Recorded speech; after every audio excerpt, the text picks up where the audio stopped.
on this Sunday morning. And my Lord, we confess that we need your help. We need your guidance for our life. When the world is all upside down, when fear is taking control of people's lives, when people are losing their jobs, marriages are falling apart, we come here to your house and cry out to you for help, my Lord. Because right now, this morning, there are people here who feel depressed, who feel afraid, who are anxious, who don't have much money in the bank, people who are unsure of their future. So, my Lord, I cry out to you for these people. I ask you to intervene in their life. Come right now, my Lord, and do something in these people's lives. Those who are sick, who have just received a terrible diagnosis from the doctor, who have just received news of one of their children, bad news. My Lord, we need your help right now. Come, stretch out your hand from heaven. Show your power in our life, my Lord. Show that you are much bigger than any problem that we're going through, any struggle, any situation, bigger than this virus, bigger than the problems in the economy, bigger than our enemies. My Lord, show yourself right now. Stretch out your hand and touch our life, our family, and destroy the work of the devil. Destroy the evil spirits. Destroy the witchcraft that is attacking our lives and our family, and set us free through your holy power, through your holy name, in Jesus' name. My God, here in the sanctuary of the church, on your altar, I pray for those people who are watching us online, for those who are here in the church. We ask you to forgive us for our sins, for all that we've done wrong, for being proud, for trying to do things by ourselves, trying to solve our own problems and forgetting about you. Forgive us, my Lord. Forgive us. My Lord, we have no excuse for doing that. We know that you exist. We know that you have power. We know that forgetting you, ignoring you is wrong. But we've done it anyways. We get carried away with emotion and the circumstances of our life, what's happening. Our eyes become attracted by other things. Our emotions get carried away and we forget about you. So, my Lord, forgive us. Have mercy on us, my Lord. Forgive us for all of our sins, for looking at the wrong things, saying the wrong things, keeping grudges and unforgiveness in our heart. My Lord, come and forgive us right now. This morning, the 17th of May, 2020, come and forgive us, my Lord. Set us free from all the sin, all the evil in our life, the iniquity, the sin that we make that's just like a knee-jerk reaction to the situation. We didn't even know that we were going to do something wrong. It just happened. But then that other sin, my Lord, that was planned, that iniquity that we had been thinking about doing for days or weeks or months. And we knew that it was wrong before we did it. But we went ahead and did it anyways. My Lord, forgive us, because those kinds of sins are the worst. So my Lord, come and refresh your people. Lift those who are burdened and heavy. Those who have a dark cloud all around them, are surrounded by problems. Their mind and heart are full of fear and worries and doubts and insecurity. Oh, my Lord, come right now and set them free. Lift them up. Raise them up so that they can glorify your name, in the name of the Lord Jesus Christ. Repeat after me now. Lord, my God, set me free this morning. I am your child. I'm not perfect. I have faults. And that's why I'm here. Because I need your help, your mercy, your kindness, your love. Come and save me, my Lord. In the name of the Lord Jesus Christ. And set me free. In the name of the Lord Jesus Christ. Hallelujah. Put your hands on your heart. Keep your eyes closed. And sing with us right now. Waymaker, miracle worker, promise keeper, light in the darkness, my God, that is who you are. Waymaker, promise keeper, light in the darkness, my God, that is who you are. You are here, moving in our midst. I worship you. I worship you.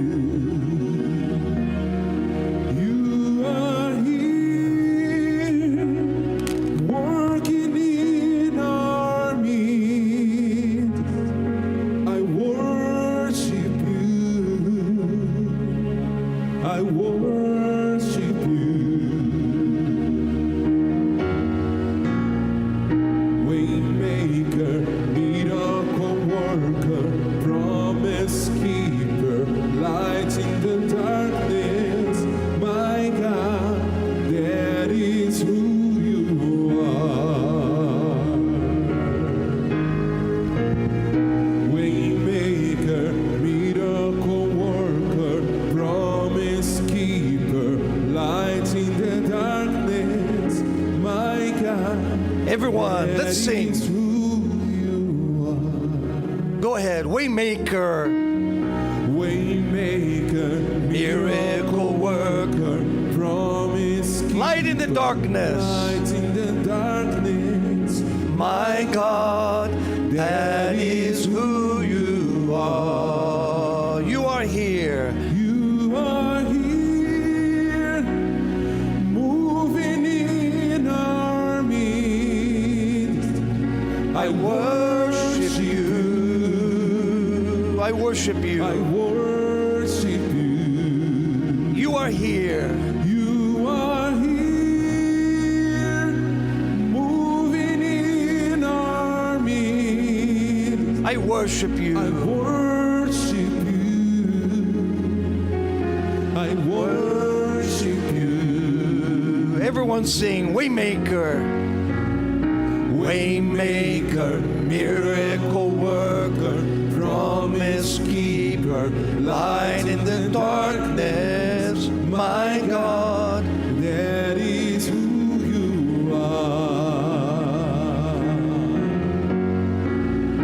Waymaker, miracle worker, promise keeper, light in the darkness. My God, that is who you are. Amen. We praise you, my Lord. We worship you here this Sunday morning. The world is in confusion. The world is upside down.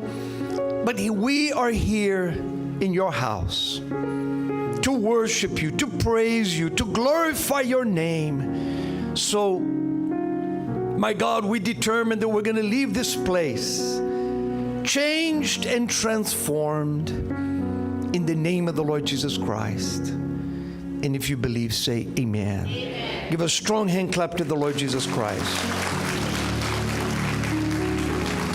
Amen. You can sit down. Good to see all of you today. Bishop Joshua is traveling, and he asked me to hold the meeting this morning. Amen. So it's good to be with you today. We're going to talk about something, and I want to welcome all of you who are joining us online. Even though you're not here, God is with you there in your house, in your living room, your bedroom, wherever you are.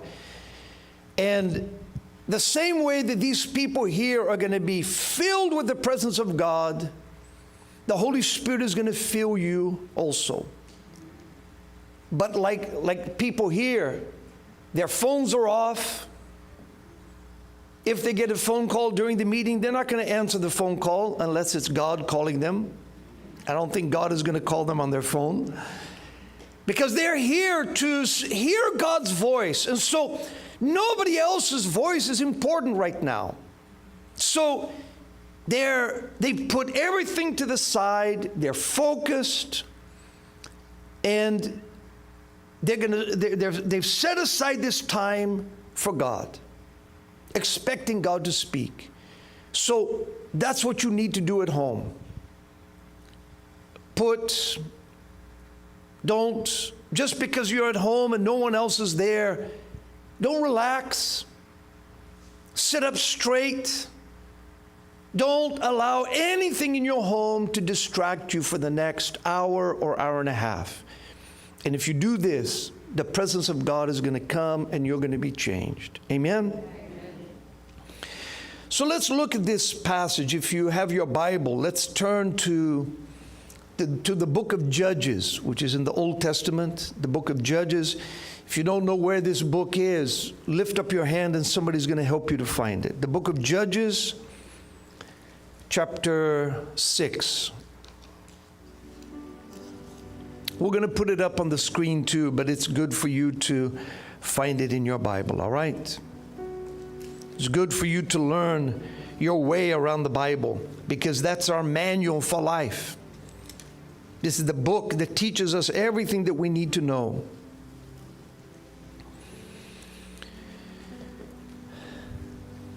I wanna be faithful to you. I wanna be true. Someone needs help over there. Whatever you say, I will do. I will obey. Okay, so let's look at this. It says, then the children of Israel, what? Did evil in the sight of the Lord. So we're talking about the children of Israel who are in the promised land. Where were they? They weren't in Egypt. They weren't in the land of their enemies. They were in the promised land, the land flowing with milk and honey, in the land of prosperity, the land that God had reserved for them. So they were there in that land. They had conquered the land. So they were living in the blessing of God, supposedly. And it says here, then the children of Israel did evil in the sight of the Lord, so that the Lord delivered them into the hand of Midian. For how many years? For 7 years. That's a long time, isn't it? So was it God's fault that they were being attacked and defeated by Midian? Was it God's fault? Is it God's fault that we're suffering from, that everyone is wearing masks here today and all the chairs are separated and that a lot of people are out of work and the whole world is upside down? Is that God's fault? There are many things that happen in this world because we bring them on ourselves. The problems in our life, it's like, we reap what we sow. What we plant, we reap. Am I right?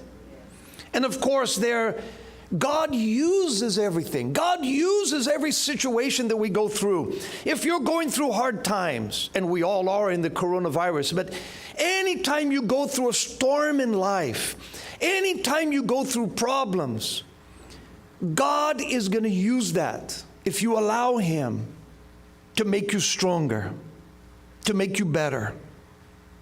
Some of you know what I'm going to tell you right now. I'm not a professional on this or anything, but like a blacksmith that is making, like in the past, they would make a sword, or if you make a hammer, or any tool or weapon made out of steel or some other metal, and you want it to be strong. When you first make a sword, the metal is soft. And so what they do is it's called quenching. They'll heat it up in the fire till it's red hot, and then they quickly put it in cold water. And it cools down and steam comes off. And then they do it again. They put it back in the fire. It gets red hot. And then they put it back in the water. And what they're doing is they're changing the structure of that steel, that metal, and making it much harder so that it doesn't bend. But then there's another process that they call tempering, which they heat up, that's after the quenching, they heat up the metal as high as they possibly can without destroying the metal. And then they take it out of the fire and they don't put it in water. They just let it cool down slowly. And then they repeat that process. So the first one, the quenching, is to make the metal, it changes the metal crystals, the composition, and makes it hard. But the problem is it's so hard that it can snap and break. It won't bend, but it's too hard. And so with the quenching, what you do is you take out a little bit of the hardness and you make it resilient so it can bend a little bit, but it doesn't break. Do you understand? Probably some of you men here could explain that much better than me, because I just looked it up. But this is what God is doing in our life. Sometimes He allows you to be put in the fire. But He is trying to change the way that you are and make you tough, make you strong, and even make you resilient. Because there are times that problems come and maybe they don't go away as quickly as you want. And so you have to be resilient. You have to be able to be flexible, to bend, and to stay strong in your faith. Amen? Amen. In this time when it's great to see all of you here today, but for the last couple months it's been chaotic, hasn't it? People can't go to work. People can't leave their home. People can't go to church. We've been open the whole time, but there are places in this country and places in other countries where the churches are closed. And we can't have meetings like this. And so we're still battling to keep people strong online. But we've seen that some people during this time when they couldn't come to church, they become weak. It's like they've lost their faith. They're going through the fire. Instead of the fire making them strong, the fire is burning them up. But that depends on us. Amen. When you go through hard times, we have to be like a piece of metal. But we're not a piece of metal. We're human beings. A piece of metal doesn't have its own brain, does it? A piece of metal can't speak to the blacksmith and say, hey, stop. I don't like this. Stop doing this. I don't like what you're doing. But human beings can do that. Sometimes God is putting you in a situation to change you, to make you stronger, to make you more resilient, to help you. And we start complaining. We start giving into feelings and emotions. And we start to refuse what God is trying to do in our life. Is that smart? Huh? But who has done that? Raise your hand. Who has given God trouble? Raise your hand. Some of you are lying. Raise your hand. Everybody here. Me included. I should raise both my hands. But I'm holding the microphone in the other. All of us have resisted God. The best person here has at times, not liked what God is doing because it's not comfortable when God is trying to change us and make us stronger. But we have a brain, we have a mind, we have the Word of God, and if we're smart, we realize that God knows better than we do.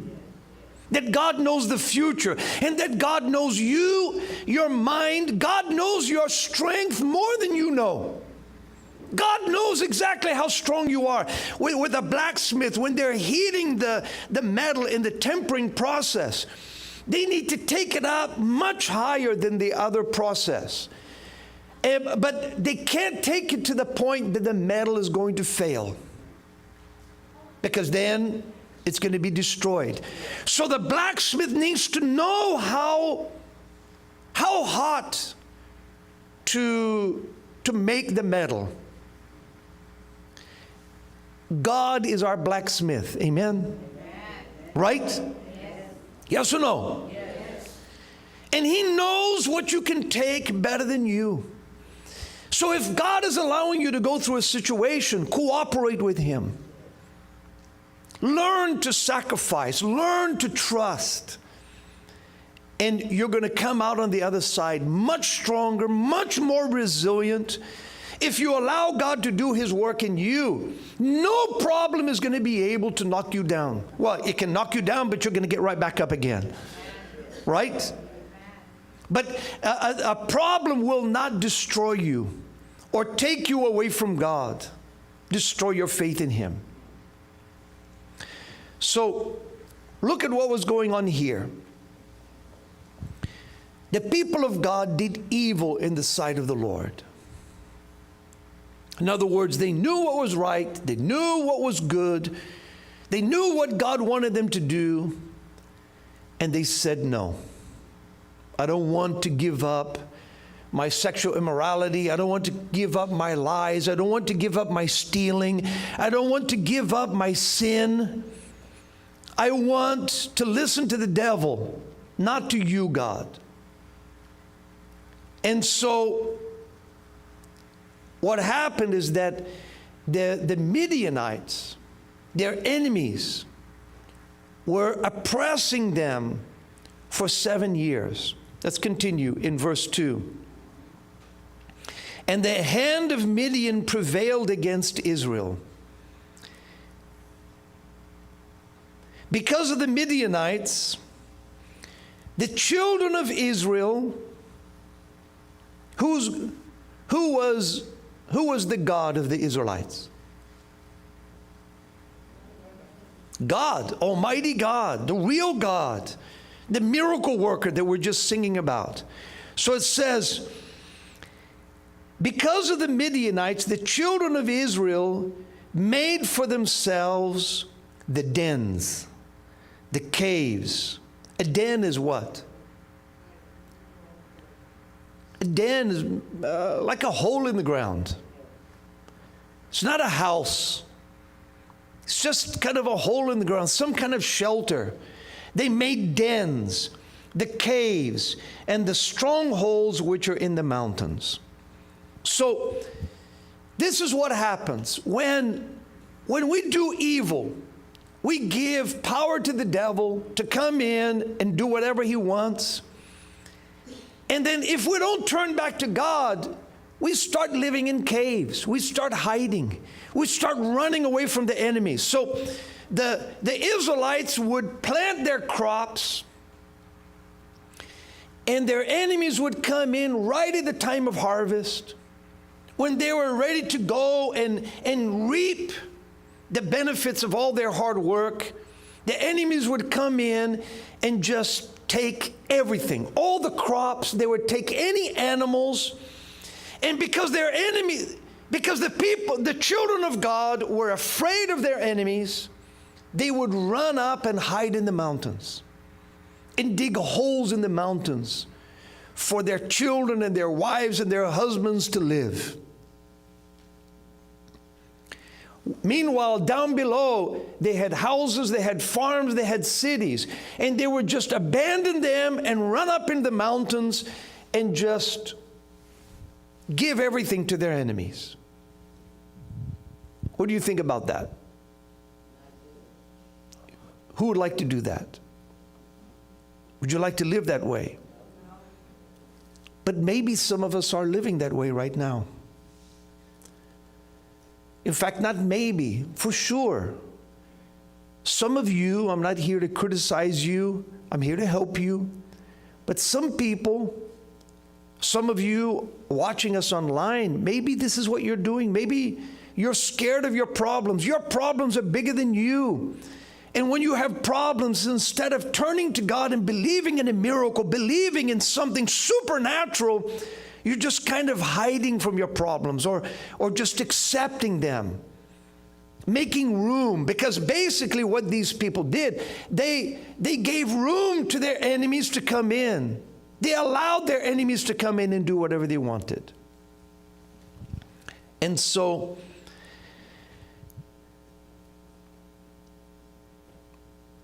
let's look at the verse before in chapter 5. It says,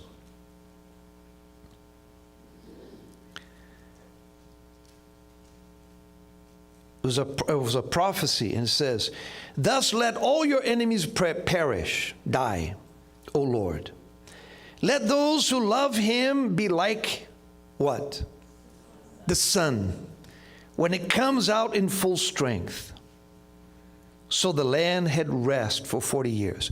So before this passage that we're reading about, the people of God had rest. They were prospering. They were doing good for 40 years because they were trusting in God. They were believing in God. They weren't doing evil. But when they turned away from God, they turned their back on him, they ignored him, their enemies came in and started just messing everything up. Their enemies came in and took the fruit of the promised land and were enjoying it. And the people of God were hiding up in the hills. So God wants us to be blessed. But when we sin, when we allow the devil to come into our life, when we give in to our flesh, God wants us to be blessed, but we are turning our back on him, and God's hands are tied. Let me show you another verse. We'll put it up on the screen. You don't need to turn to it, but it's in Mark, in the New Testament, Mark chapter 2.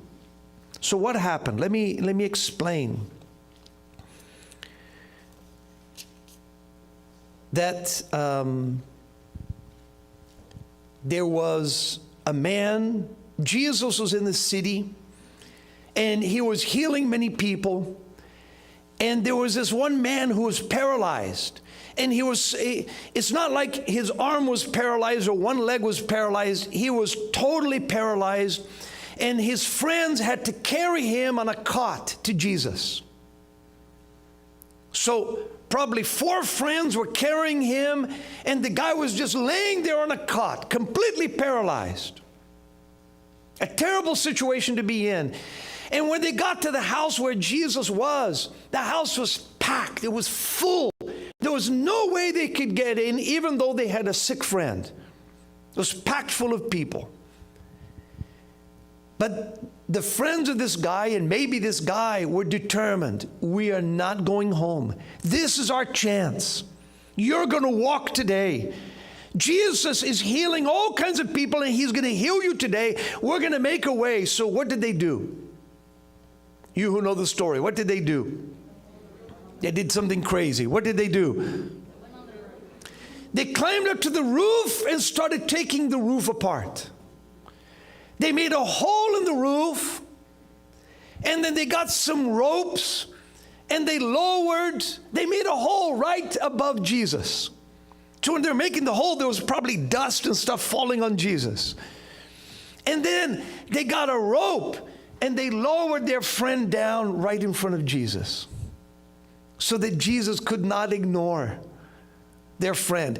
And they were even cutting in line, am I right? Because there were other people in line to see Jesus, but they were actually being rude and cutting in line in front of a bunch of other people.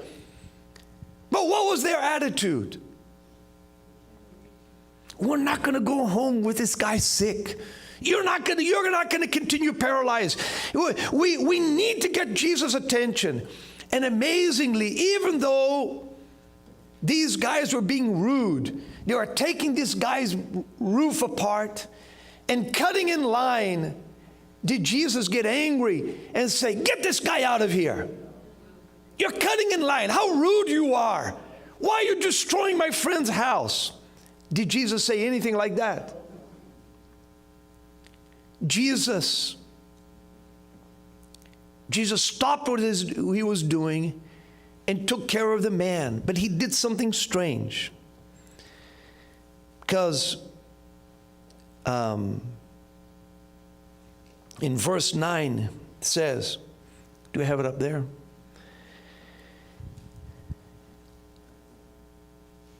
It was the Sabbath. So Jesus said, which is easier, to say to the paralytic, your sins are forgiven you, or to say, arise, take up your bed and walk? So what did Jesus done? When this guy came down, he was paralyzed, he was sick, it was obvious the guy couldn't walk. And what did Jesus pay attention to? Jesus did not say, be healed. First, Jesus said, I forgive you for your sins. Your sins are forgiven. And then the people, some of the religious people, started to complain. Who are you? How can you forgive sins? Only God can forgive sins. You can't forgive sins. And so Jesus said, okay, just to show you that I have the power to forgive sins. Yes, it's easy to say, I forgive your sins. So I'm going to prove to you that I have power to do this, because I'm going to have this man get up and walk right now in front of you. Amen? So which is easier, to say this to this paralytic, your sins are forgiven you, or to say, arise, take up your bed and walk? But that you may know that the Son of Man has power on earth to forgive sins. He said to the paralytic, what did he say? I say to you, arise, take up your bed and go to your house. Immediately he arose, took up his bed, and went out in the presence of all of them all, so that all were amazed and glorified God, saying what? What did they say? What did they say? We never saw anything like this. Those people had never seen a man completely paralyzed get up and walk when someone spoke to them. They'd never seen this in their entire life. They'd never seen a miracle like that. But for this miracle, this amazing miracle to happen, what did Jesus need to do first? Forgive his sins. Do you want to be blessed? You want to be blessed? Stop concentrating on the miracle and concentrate on your relationship with God. The Israelites living in the promised land, the land of flowing with milk and honey, they had a lot of crops, they had a lot of animals, but their enemies were coming and stealing them because they were doing evil in the eyes of the Lord. It wasn't about their enemies having more soldiers than them. It wasn't about that. The children of Israel were weak because they had drifted away from God. They weren't concentrating on God. They weren't trusting in Him. They weren't seeking His presence. They were not obeying Him. They were doing whatever they wanted. And that is what made them weak. And it's very interesting that Jesus, with this paralytic, you would expect Jesus to heal him first and then deal with his spiritual problem. But he didn't. Jesus dealt with his spiritual problem and forgave him of his sins, and only afterwards he took care of his paralysis. So when we start thinking about money and jobs and possessions and getting married and doing this and doing that, and we put God last, we're making a very big mistake. Because the foundation for everything in our life is our relationship with God. Your obedience to God, your spirituality. If you are healthy inside in your spirit, you're going to be healthy everywhere else. If you're not healthy in your spirit, you're going to have problems everywhere else. Of course, we can look around and we can see some very rich people who don't go to church, who don't believe in God, who use even God's name as a curse word. Am I right? But they're rich. Okay. I agree. That's always been that way. That happens. But just because that person is rich, it doesn't mean that he has a good life, that he's able to sleep at night, that he doesn't have depression, that he doesn't have suicidal thoughts, or that his children are not on drugs, or that he has a good marriage. Money is not everything. And if a person is not concentrating on their relationship with God, they have serious problems in their life. And there are going to be problems that come to them and are just going to knock them off their feet. There are many examples. I'm not going to give any examples today, but there are many examples you can think of famous people, rich people, intelligent people, people that turned the world upside down, and they died in really horrible circumstances. Died full of fear, full of depression, full of worry, not knowing where they were going because they didn't put God first. So, if we want to be blessed, we have to remember that God comes first. God is number one. And if there's some sin in your life, if there's something that you know God doesn't want you to do, but you're doing it anyways, something in your life that God has been telling you, stop doing that. Don't do that anymore. Change. Do this. So if God is speaking to you and you keep ignoring this voice, so when problems come, you're not going to have the strength to resist, to overcome. You know, my wife and I were talking this morning about how I think it's a human tendency that many people think that they're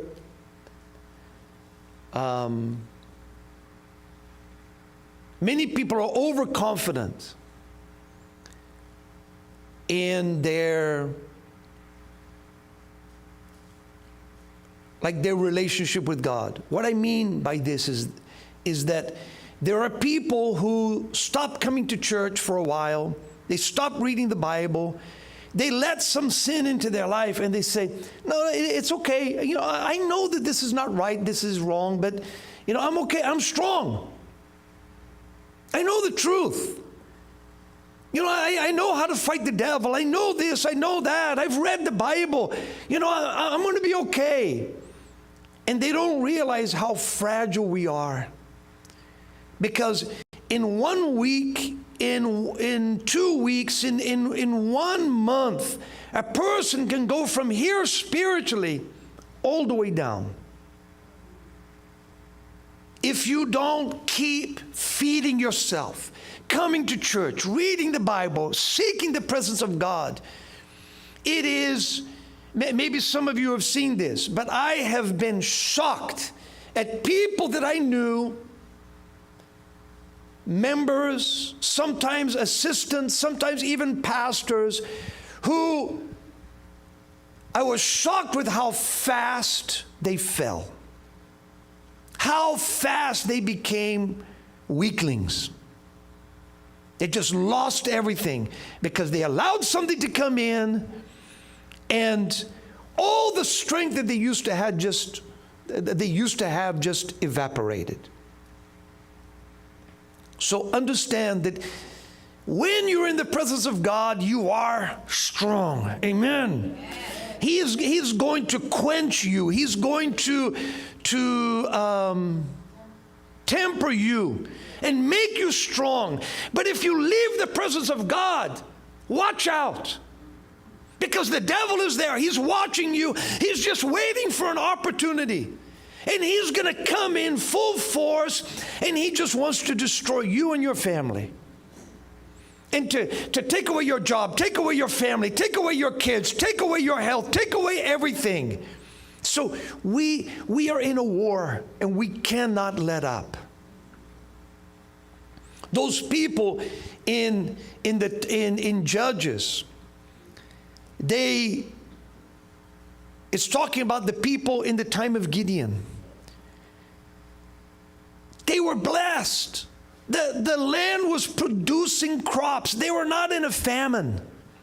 They were not living during a plague. But because they turned away from God, they became lazy in their faith, their enemies came in and took over. So I want us to make a prayer right now. A prayer to repent, to ask God to forgive us. If you want, you can stand up, you can stay seated, you can get on your knees, whatever you want. But in this prayer, I want you to talk to God and fix your situation. And even if you say, well, you know, I'm doing good. I'm doing good spiritually. We can always improve. I can improve. I'm a bishop preaching to you, but I need to apply all these things that I'm telling you to my life. So let's make a prayer right now. So get ready. Either stand up, stay seated, kneel down on the floor, whatever you want to do. Let's make a prayer right now. Those of you at home,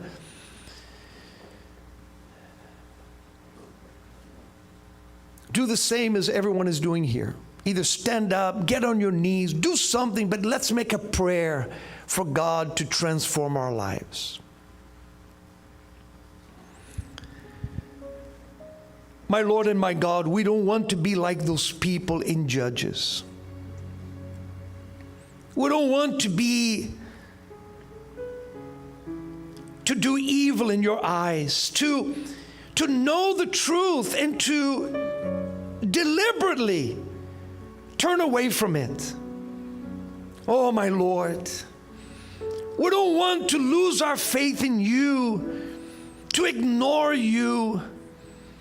So right now we ask you to forgive us.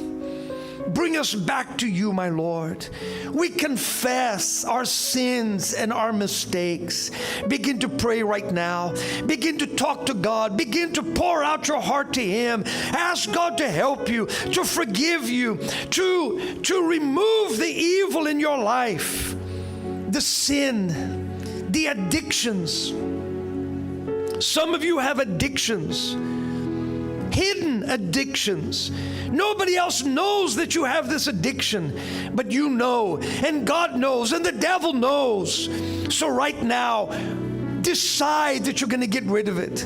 Decide that you're not going to allow the devil to work in your life in this way anymore. Some of you are giving in to your feelings, to sexual sin, to bad habits. You're allowing your eyes to be attracted by this world. You're becoming fleshly. You still love the world more than you love the things of God. So repent right now. Pour out your heart to God. Confess your sins, your pride, your fleshliness. Confess everything that you're doing wrong. Talk to Him right now. Pour out your heart to Him and ask Him to forgive you. Because God is faithful. God is ready to forgive. No matter what your sin is, no matter what you've done wrong, no matter how bad your life is, God is ready to forgive. So ask Him right now to forgive you, to cleanse you, to purify your life. Oh my God, hear these people as they cry out to you. Hear them as they pray. I'm going to let you pray by yourself. Go ahead. Cry out to God. Get His attention right now.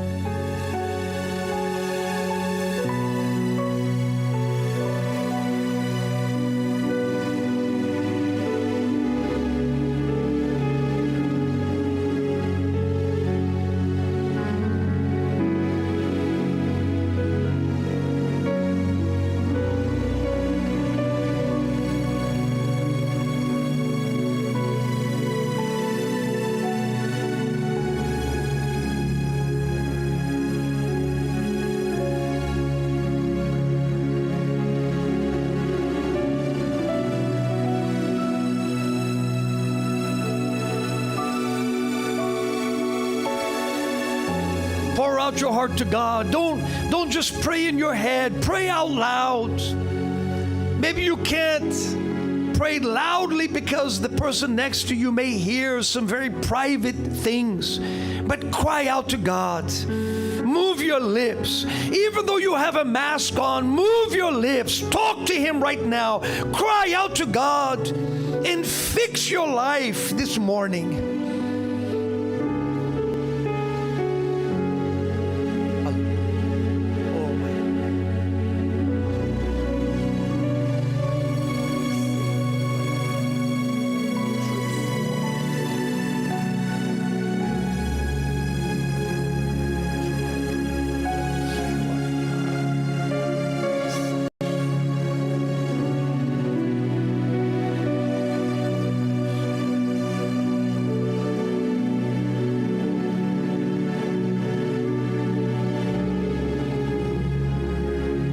My Lord, have mercy on us.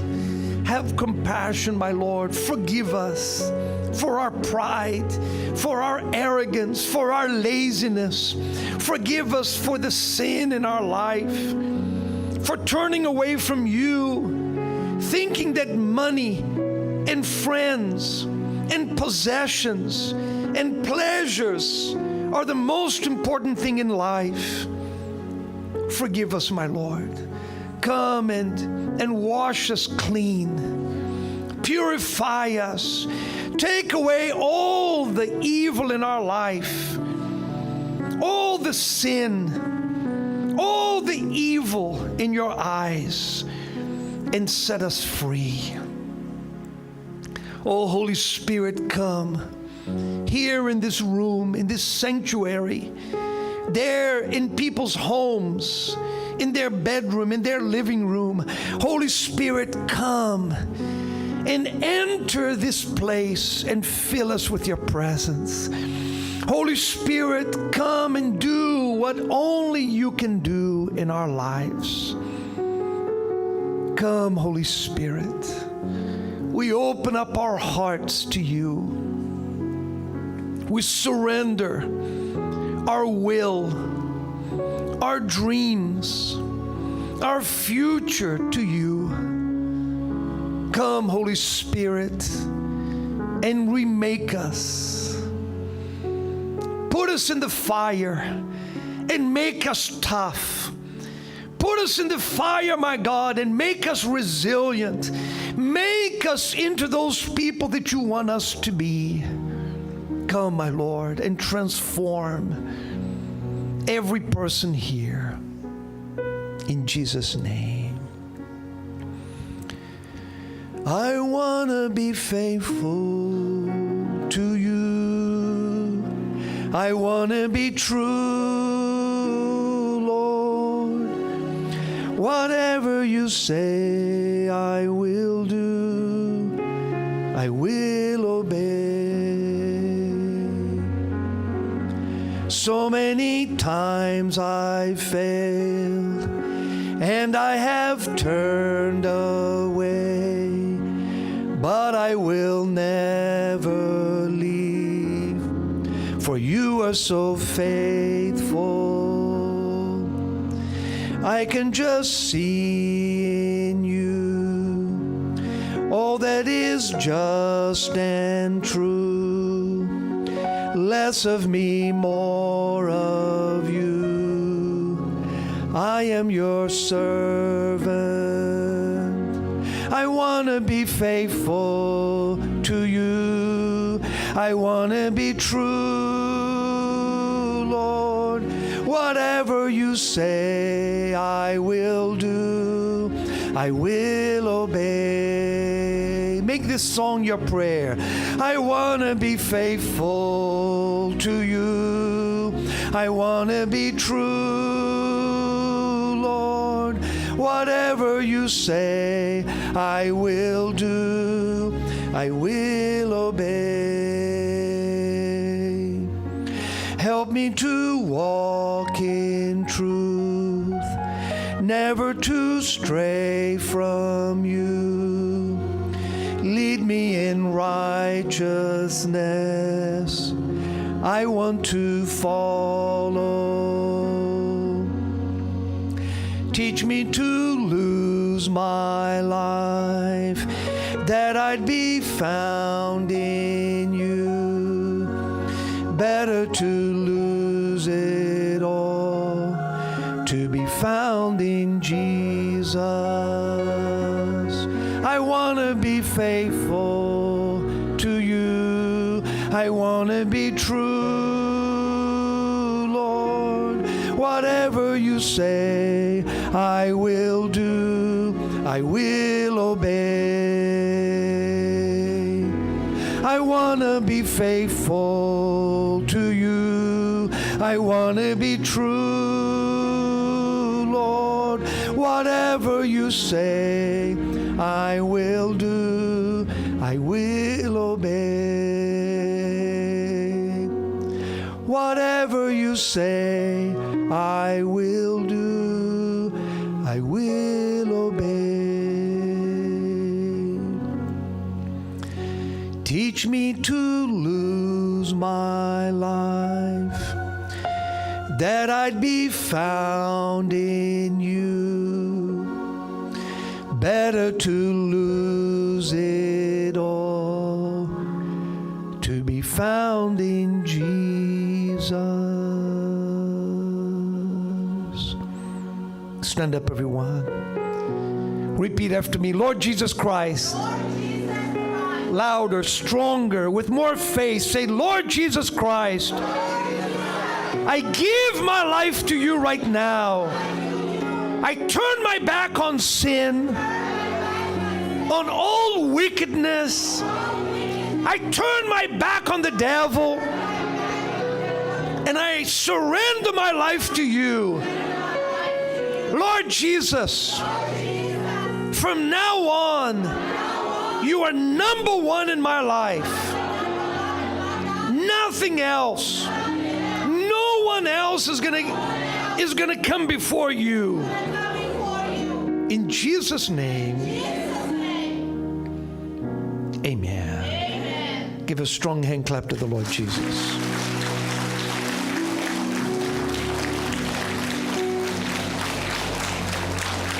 Amen. You're blessed. You believe? Yes. All right, you can sit down. As you can see online and here in the church, that the altar, the sanctuary has been blocked off. In fact, everything is, we have some speakers there, but everything is gone. The carpet, the pulpit, everything. Amen. And it's because we consider this is not a stage for musicians. It's an altar. For us, this is the presence of God. You walk here, you are in the presence of God.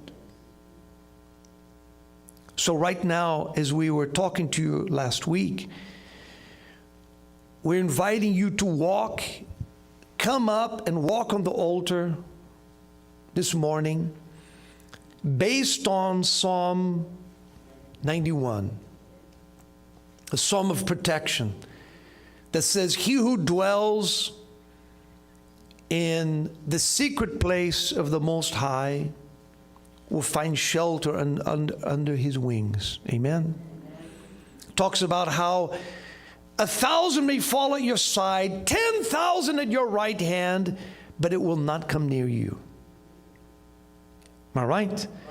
This means coronavirus or anything else.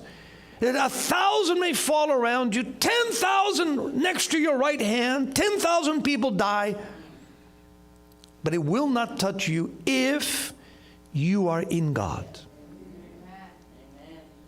Who doesn't want that? Huh? Everyone wants that. Everyone needs that. But you have to stay. You have to put your life in God. You have to stay close to Him.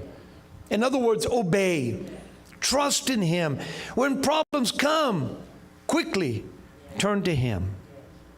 So I would like you to prepare, if you have your tithe today, or the envelope of Psalm 91, I want you to prepare it, and we're going to have you come up and walk inside the sanctuary. In fact, if you don't have your tithe, you're giving your tithe another day, so come up. Come up and walk in the sanctuary.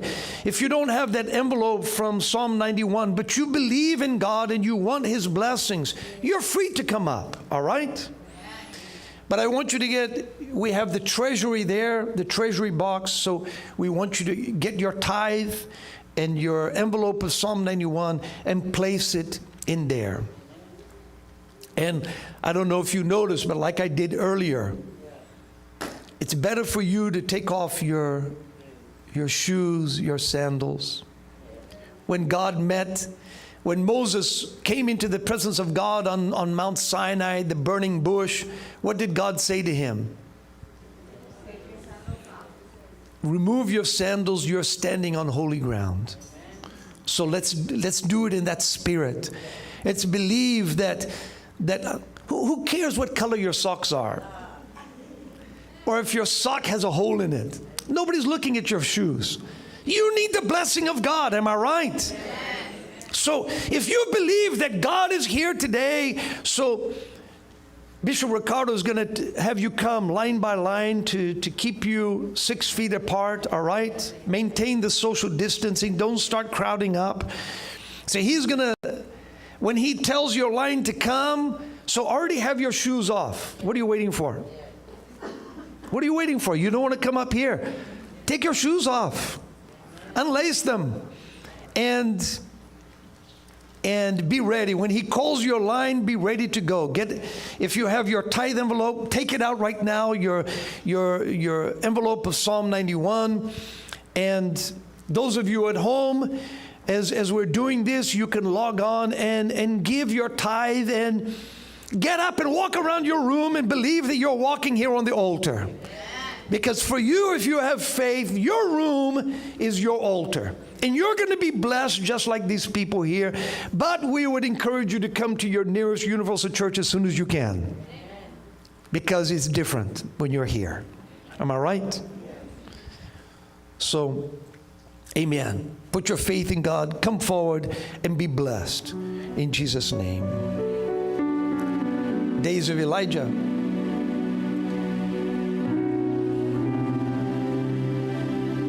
These are the days of Elijah, declaring the word of the Lord. And these are the days of your servant Moses, righteousness being restored. Though these are days of great trial, of famine and darkness and sword, still we are the voice in the desert, crying, prepare ye the way of the Lord. Behold, He comes, riding on the clouds, shining like the sun. At the trumpet call, lift your voice, it's the year of Jubilee. Out of Zion's hill, salvation comes. Behold, He comes, riding on the clouds, shining like the sun. At the trumpet call, lift your voice, it's the year of Jubilee. Out of Zion's hill, salvation comes. These are the days of Elijah, declaring the word of the Lord. And these are the days of your servant Moses, righteousness being restored. And though these are days of great trial, of famine and darkness and sword, still we are the voice in the desert, crying, preparing the way of the Lord. Behold, He comes, riding on the clouds, shining like the sun. At the trumpet call, lift your voice, it's the year of Jubilee. And out of Zion's hill, salvation comes. Behold, He comes, riding on the clouds, shining like the sun. At the trumpet call, lift your voice, it's the year of Jubilee. Out of Zion's hill, salvation comes. These are the days of Ezekiel, the dry bones becoming as flesh. And these are the days of your servant David, building the temple of praise. These are the days of the harvest, the fields are white in your word. We are the laborers in your vineyard, declaring the word of the Lord. Behold, He comes, riding on the clouds, shining like the sun. At the trumpet call, lift your voice, it's a year of Jubilee. Out of Zion's hill, salvation comes. Clap your hands, everyone. He comes, riding on the clouds, shining like the sun. At the trumpet call, lift your voice, it's a year of Jubilee. Out of Zion's hill, salvation comes. Behold, He comes, riding on the clouds, shining like the sun. At the trumpet call, He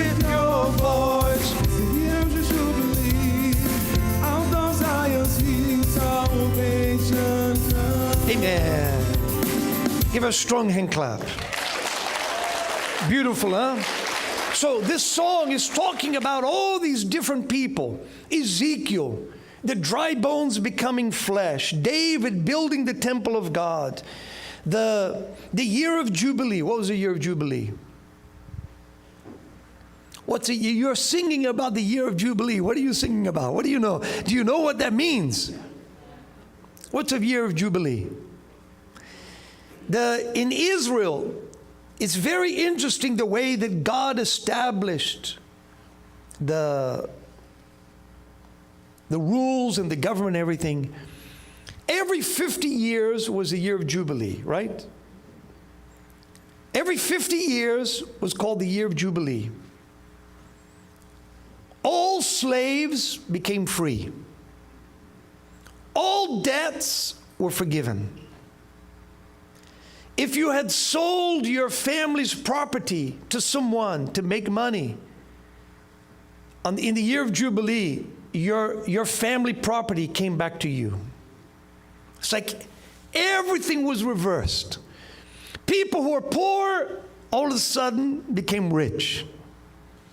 So it was like a year of happiness, sadness, where all the problems that you had gone through, all the curses were removed. Amen? Amen. So for us today, through Jesus, through faith, any year can become the year of Jubilee. Right now can be the year of Jubilee for you. Who believes? Amen. Who believes? Amen. You don't believe. Amen. You don't believe, do you? Your amen is so weak. Or maybe it's because of the mask. Do you believe that this can be the year of Jubilee? The year that's going to be down in history as the year of coronavirus. Can it be the year of Jubilee for you? Yes or no? If we could see God right now in heaven, is he wearing a mask? Huh? What do you think? Is he self-quarantining in heaven? He said, no, I can't go down to earth now. Not now, because I could get the virus. I'm going to stay up in heaven. I'm not going down there. Is that what he's doing? He can't get this virus. He's above this virus. He's not afraid of anything. God is as rich as he ever was. He's just as powerful as he ever was. And if you say, in the time of coronavirus, I can't be blessed, that's up to you. That's not what God said. That's not what the Word of God says. The Word of God says that God is strong. He is alive. He's ready to work in people's lives. Amen. Amen. So, you know, I was watching a video of Bishop Macedo this week, and he was talking about something that is very, very important to our church. Something that he did years ago, many years ago, before this church began. But it was something that formed a part of his character and a part of this church. It was the Holy Spirit. He was working. He had a pretty good job. He had just gotten married. And he came home one day, and his wife told him, honey, the money's run out. The grocery money's run out. All we have is eggs and water in the fridge. There's no meat. There's no beans. There's no rice. There's no bread. Just eggs and water. That's it. That's all we've got. And Bishop Macedo was shocked. He said, what? How? That doesn't make any sense. I just take out money for transportation. I put everything else, all of my salary in your hands, and we've run out. So you know what he did? He grabbed his Bible and he said, the stair, come with me. They went into the bedroom. He opened the Bible to Malachi chapter 3, verse 10. He put the Bible on the bed. And they kneeled down and they started to pray. But he was so angry at the situation. He wasn't angry at God. He wasn't angry at his wife. He was angry at his situation. And he began to say, God, I'm a tither. I give my tithe faithfully to you. I trust in you. And look at my fridge. We have no food here. What is going on? And he was pointing at the Bible and he said, God, your word says here that if I'm a tither, that you will open the windows of heaven to pour out so much blessing, I'll not have room enough for it. And he said, God, I'm sorry, but I haven't seen these windows open. I haven't even seen a crack. I haven't seen these blessings coming down from heaven. My God, if this is true, so something has to happen in my life. So he was praying so strong. He was demanding God's blessing. So much that his wife stopped praying. And when he looked over at her, her eyes were really wide. And she started saying something like, if you keep talking like this, fire's going to come down from heaven and kill us both. You can't pray like that. Ejir, we can't pray like that. And he said he was possessed by this anger, this revolt. And he knew it was from God. And he said that from that day, he didn't listen to his wife. He kept praying that way. From that day, he said he has never been in that situation, not even once. He's always had food. There's times he's had more, there's times he's had less, but he's never been in that situation again. So there are times in our life that we have to get angry and insist for God's word to come true in our life. Amen. Amen. When you look at your finances, is your tithe constantly the same? Are your offerings constantly the same? Are your finances stuck? Today, let's give our offering. Amen. But I want you to give with faith. Have this spirit. God, if your word is true, so I'm going to give an offering that's not normal for me. It's not what I planned. I'm going to give extra. I'm going to go further. I'm going to go the extra mile. But God, I want to be blessed now. I want to be blessed this week. I want to be blessed in the month of May. I want you to open doors for me and transform my life. Amen. Amen. Do you believe? You have faith to do this. So if you want to do this, so prepare your offering right now and come up and place it here in the treasury. We have the machine ready for you. Come up with faith. Amen. I encourage you to have this attitude. God, your word has to come true in my life. Psalm 91 needs to come true in my life. God, I want to be living in the promised land, the milk of land and honey. I don't want to be living in the desert because I want my life to glorify your name. And those of you who are watching online, if you would like to do this also, you can call our number right now. The number is there on the screen. 888-691-2291, and we have people standing by to help you, to sow your seed, to give your offering, to give your tithe.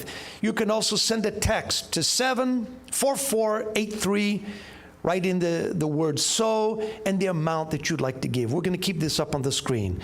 So come forward, people. If you have faith, come forward and give your offering and honor God right now in Jesus' name.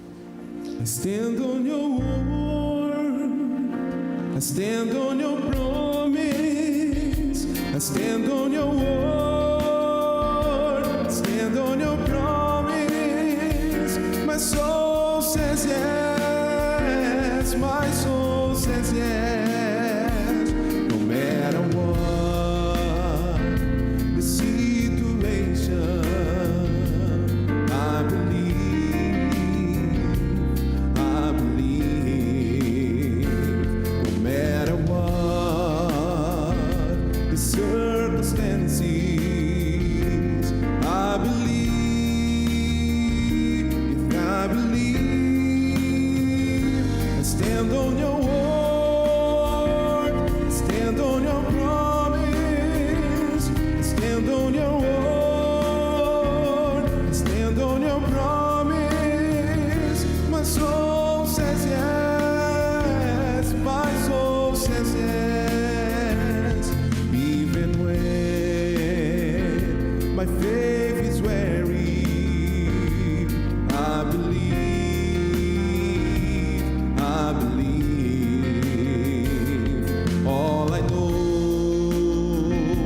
that you will answer.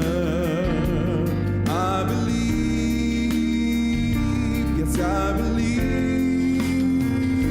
I stand on your word, I stand on your promise, I stand on your word, I stand on your promise. My soul says yes, my soul says yes.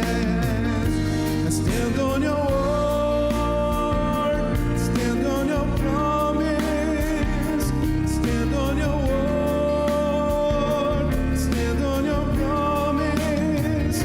My soul says yes, my soul says yes. Amen. Amen. My soul says yes. Are you blessed? You're going to have problems this week. Who said no? Really? Do you really think you're not going to have problems this week? That the devil's taking a vacation? You can't even be thinking that. No, I hope I don't have any problems this week. You need to be tough. Problems are going to come. The devil is going to attack you. What you need to concentrate on is, I'm stronger.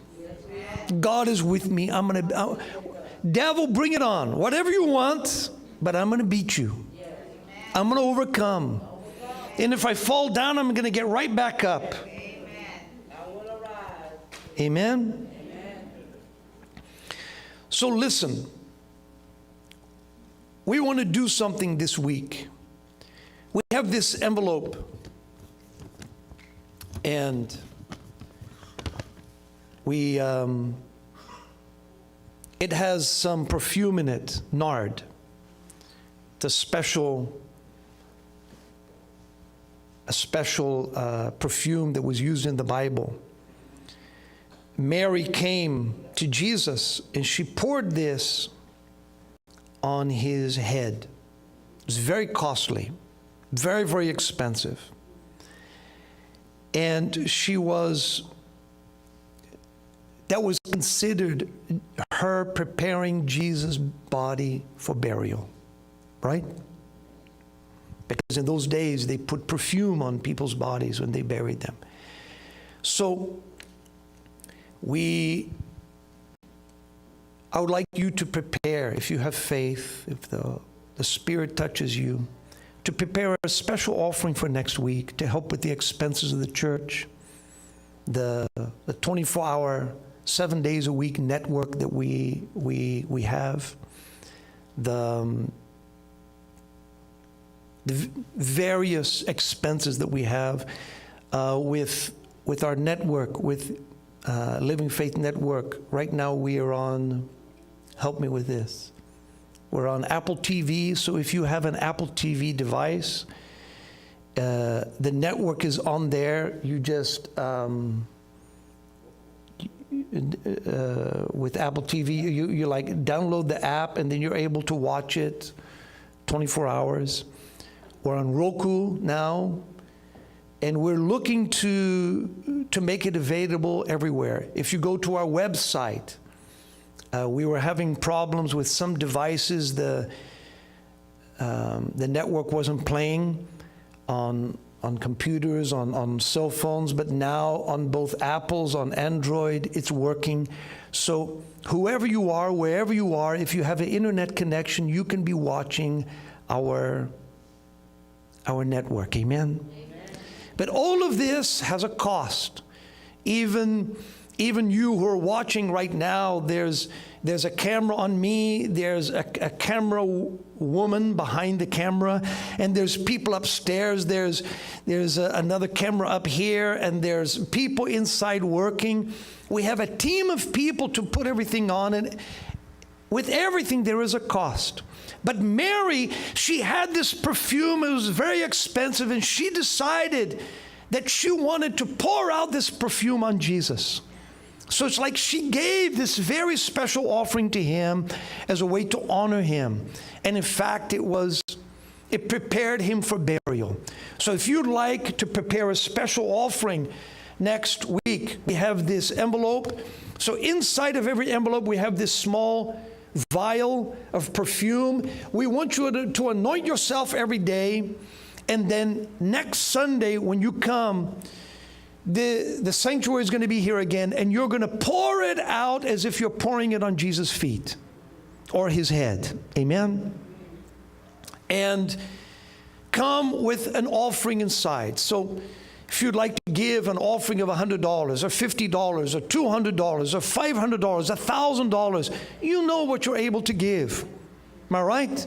Maybe God has blessed you. You're able to give more.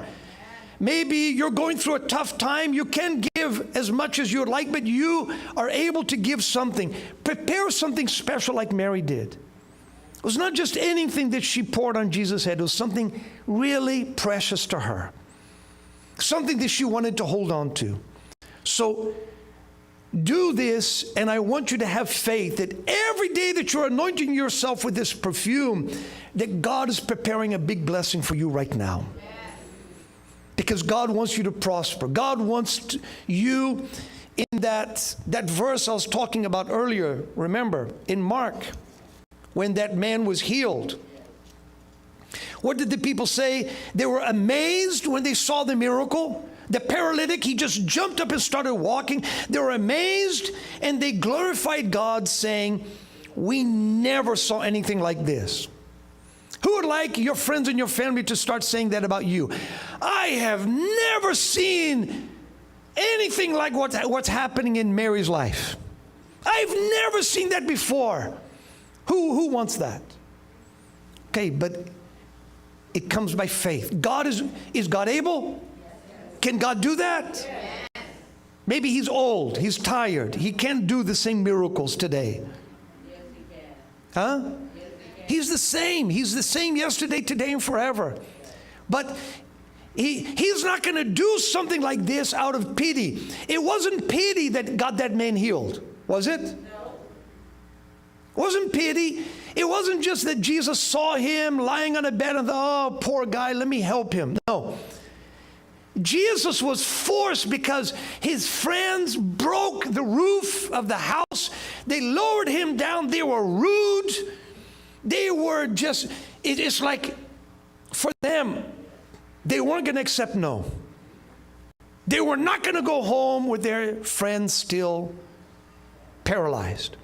So if you want to see big things in your life, you have to have that aggressive, bold attitude. And when God sees that kind of faith, he's going to work in your life. So don't be afraid, because if God touches you and you do what God is telling you to do, it's because God has a bigger blessing waiting for you. Amen. So lift up your hand if you need this envelope. We're going to give it to you right now. Make sure the vial is inside, all right? You can feel it. Stand on your word, stand on your promise, stand on your word, stand on your promise.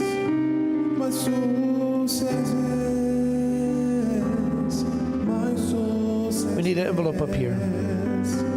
Stand on your word. And as you leave, we're going to have people at the doors. If you need your tithe envelope, as you leave, just get your tithe envelope, all right?